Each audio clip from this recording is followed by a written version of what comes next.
नमस्कार, आपण पाहतात रेस संवाद न्यूज चॅनल। सोलापूर येथे वंचित बहुजन आघाडी व भारतीय बौद्ध महासभेच्या वतीने बौद्धगया मुक्तीसाठी आंदोलन।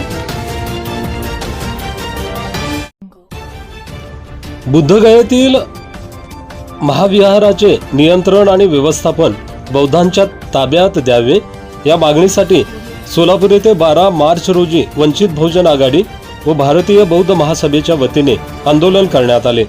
बुद्धगयेतील महाविहार हे ब्राह्मण मुक्त करून बौद्धांच्या ताब्यात देण्यात यावे। महाबोधी महाविहार हे पवित्र बौद्ध धर्मस्थळ असून बोधगया महाविहार कायदा 1949चा अन्यायकारक कायदा रद्द करावा।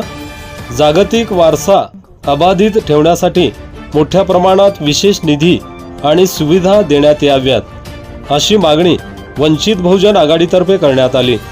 वंचित बहुजन आघाडी व भारतीय बौद्ध महासभा यांच्या वतीने मोर्चा काढून जिल्हाधिकारी कार्यालयात निवेदन देण्यात आले।